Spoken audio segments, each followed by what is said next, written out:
Welcome to Illuminati Silver. We tell you the truth about silver. Today is Saturday, the 17th of August, 2024.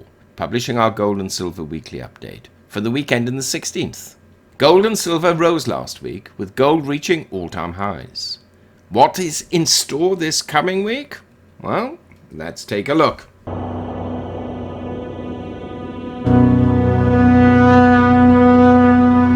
Now first, just a quick reminder, we've set up a second channel entitled Finances Do Matter, covering a whole array of financial topics. We've placed a link in the description box and comment section below for those who've not as yet joined that channel. Now gold rose $77 last week, rising from $2,432 to $2,509, having hit a high of $2,512 and a low of $2,424, a rise of 3.1%. Gold spread between high and low was $88. Last weekend we said gold would trade between 2375 and 2500, but placed an outlier figure of 2525 as we did suspect that if the inflation figures were good, we could see a late week rise as momentum gathered. Apart from the last few hours of trading on Friday, gold held within the 2500 level but broke out a little in very late trading. Silver more than recovered its previous week's losses, rising $1.55 from $27.48 to $29.03, having hit a high of $30.31 and as low as $27.23, a rise of 5.6%. The difference between its high and low was $3.08, though to be fair, the high was only achieved, as has been happening in the past couple of weeks, by a momentary spike lasting just a minute or so, where it jumped literally from $29.02 to $30.31 and fell right back down again on Friday. Last weekend we predicted silver would trade between $26.50 and $29.50, which it did apart from that 1 minute momentary spike. In sterling terms, silver closed up 93 pence, just shy of a pound, at £22.47. And in euros, it closed up 1.20 euros at 27.38 euros. Gold to silver ratio fell 2 points from 88.5 to 1 to 86.4 to 1. Bitcoin is down roughly $2,000 at $59,278. Now looking at equities, well, they were higher because of good inflation news, which we will cover in a few moments. The Dow Jones is up 1,162 points at 40,659. The S&P 500 is up 210 at 5,554. The Nasdaq is up 886 at 17,631. And the FTSE 100 index in the UK is also up 143 points at 8,311. Oils were basically unchanged. Brent crude up just 2 cents. That's up 2 cents. At 79.68, and WTI crude down 19 cents at $76.65. Would like to see those prices lower, which will then impact inflation. The dollar index stands at 102.46, that's down 0.67 on the week. Now last weekend we stated, quote, the upcoming CPI and PPI reports are crucial this coming week, as if they show weak inflation, this could prompt Fed cuts, potentially sending gold to $2,500.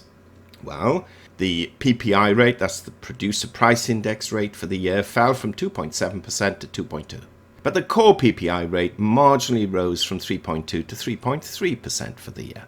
This was seen as an acceptable indicator. So when the CPI inflation figures were announced on Wednesday, with the CPI year over year falling from 3% to 2.9%, and core CPI year over year falling from 3.3% to 3.2%, one would have expected a nice jolt in precious metals. But this did not happen, as these figures were close to expectations, and Thursday's retail sales figures were quite strong for July at 1%, that's plus 1%, compared with expectations of 0.3%.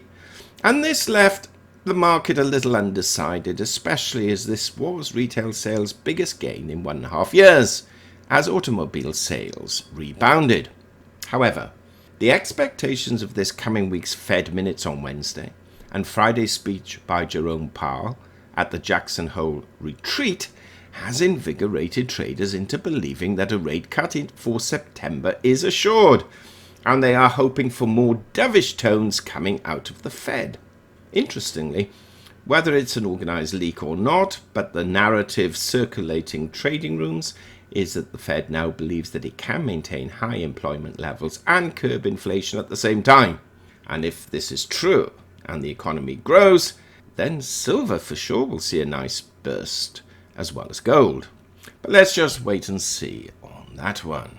So, gold has hit and surpassed its record high as the dollar weakens and geopolitical tensions escalate. Markets are expecting Powell to announce an easing cycle at Jackson Hole on Friday. Inflation data points to a 25 basis point rate cut in September, and ongoing conflict in the Middle East should all add further impetus behind the gold price.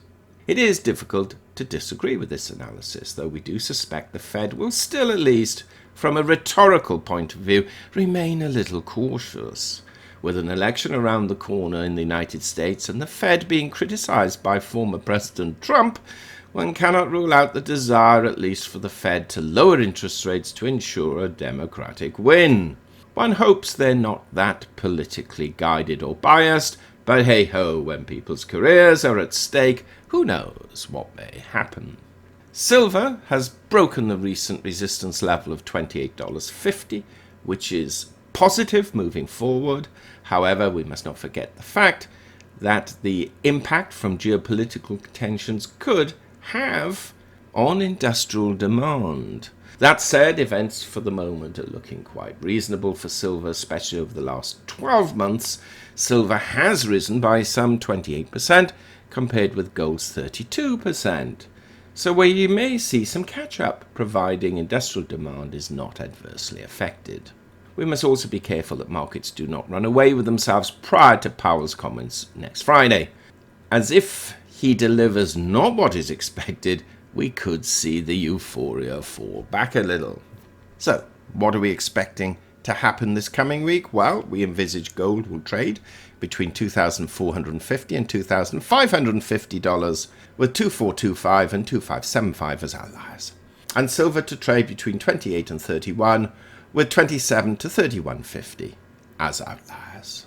What do you think is going to happen this week? Please do share your thoughts. Meanwhile, thank you so much for listening. We'd appreciate it if you would give this video a thumbs up, subscribe, press the bell sign, pop on over to Finances Do Matter and subscribe there if you haven't already done so. Have a great weekend and have a very prosperous week ahead, but for sure, it certainly looks as if in the coming months ahead, we should see even more euphoria in the gold and silver markets.